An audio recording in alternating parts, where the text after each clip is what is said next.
بسم الله الرحمن الرحيم. السلام عليكم ورحمة الله وبركاته. ازيكم يا حبايبي؟ عاملين ايه؟ يا رب دايما دايما تكونوا بخير وفي اتم صحة وفي اسعد حال ان شاء الله. النهارده هنعمل مع بعضينا البامية الويكا اللي هي بالعدس بطريقة سهلة جدا جدا جدا، وبصوا 10 دقايق بالظبط وهتاكلي احلى بامية ويكا. انا جبت نص كيلو عدس اهو وسلقته وما ضربتوش في الخلاط، وانا سويته كويس جدا. فزي ما تقول هو ايه، استوى كله مع بعضه لما خلاص ما بقاش ايه مخرز ولا حاجه. اهو بصوا استوى سوا حلو.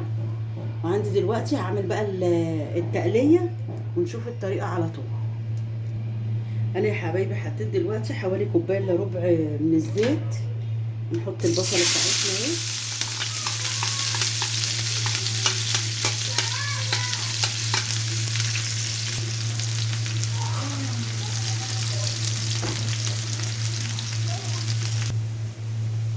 ادي يا حبايبي البصله داخله على اللون الذهبي اهو. هنحط كام فص توم، مرتينهم اهو.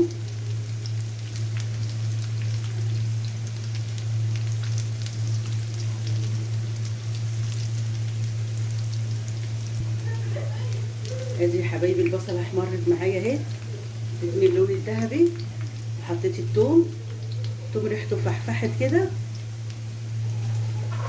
اجيب بقى الباميه اهي، مخرطاها تخينه شويه، ما بعملهاش رقيقه. حاطه معاها كام فص توم نايين، هنحطها هنا على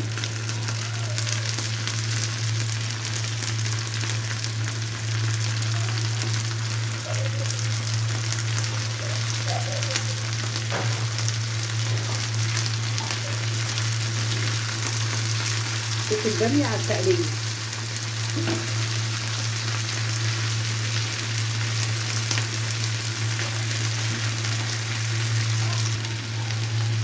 كده يا حبايبي الباميه بتاخد من طعم التقليه، بتشرب من التقليه ومن الثوم اهو.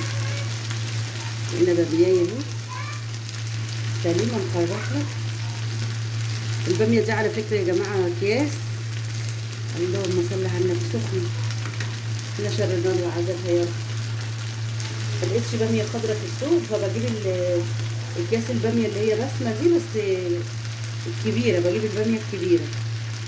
خرط الواحده 2 3 عشان مجففه بقى، ما تبقاش اللون الاخضر اللي جنب اللي انت عارفاه ده. الفلفل هو الاخضر قوي اهو. بصوا لونه. خلاص كده انا شوحتها مع التقليه اهو. هنحطها على العدس بقى اللي انا ايه اهو، اللي انا قلت لكم غالي وما ضربتوش في الخلاط زي كل مره اهو. وبتطلع والله يا جماعه باميه ويكا مفيش بعد كده. بالنسبه لي كده الويكا انتهت، يا دوب بس الايه الباميه تستوي اهو. اهو يا حبايبي حطيت الباميه اهي. بصوا، بس هي عشان بقى بتتقل لازم ازودها قيمه نص لتر ميه، لان كده تقيله جدا اهي. بعدين لسه الباميه كمان ما استوتش.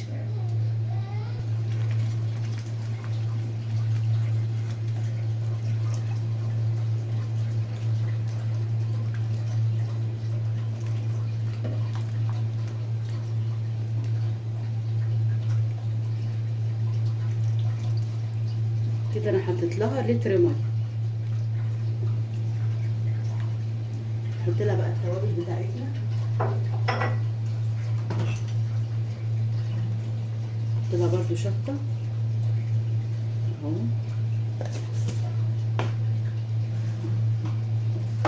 نحط لها كمون. كمون ده حاجه اساسيه فيها اهو.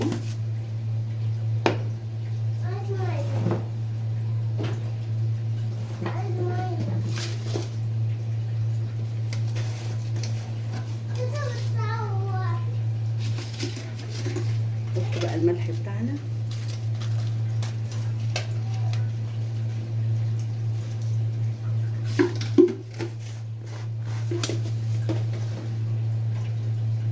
نقلبها بقى ونسيب الباميه ايه تستوي. خلاص كده عملنا احلى ويكا بعدس اهو. الدنيا حر، بس بصراحه احنا احترنا في الاكل. كل يوم نقول هنعمل اكل ايه. كنت عامله رنجه مطبوخه، وفي اللي كلها بطحينه، وفي اللي كلها بقوطه وبصل، يعني شكلناها وتقضينا يوم والحمد لله على كل حال. النهارده بقى قلنا نعمل باميه ويكا كده جميله وبتاكل بسم الله ما شاء الله، حلوه قوي. عايزه اقول لكم بقى ما تعدوش فيها في العيش دي، بس هي محتاجه شويه ملح لان ملح دلعه شويه.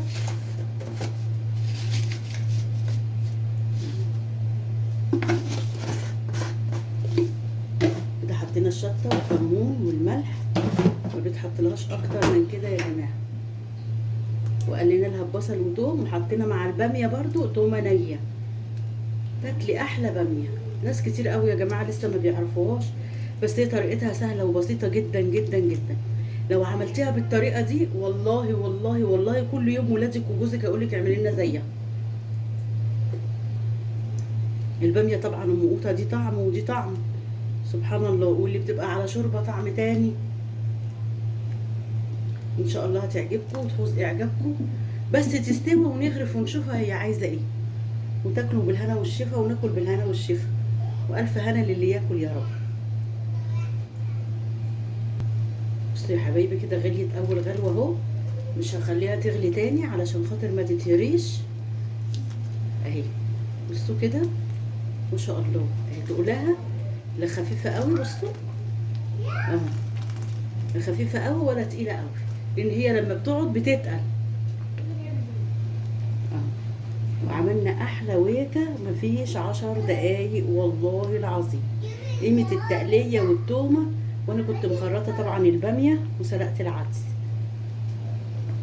صحه وهنا يا رب، واحلى لايك من ايديكم لاختكم ام يوسف، وربنا يبارك لكم. اللي عجبته اكله يشيرها ووريها لحبايبه ولاصحابه، واحلى لايك من ايديكم عشان الفيديو ينتشر وبناتي يستفادوا بيه واخواتي يستفادوا بيه.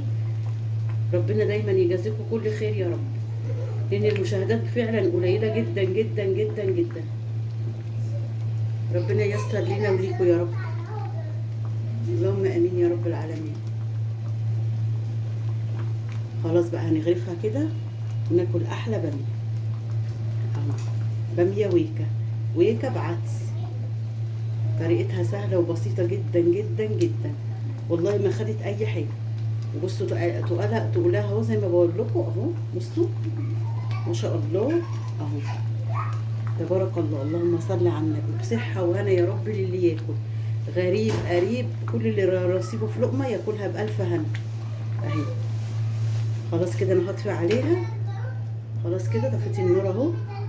خلاص بقى نغرف ونشوفها ايه عايزه ايه مني.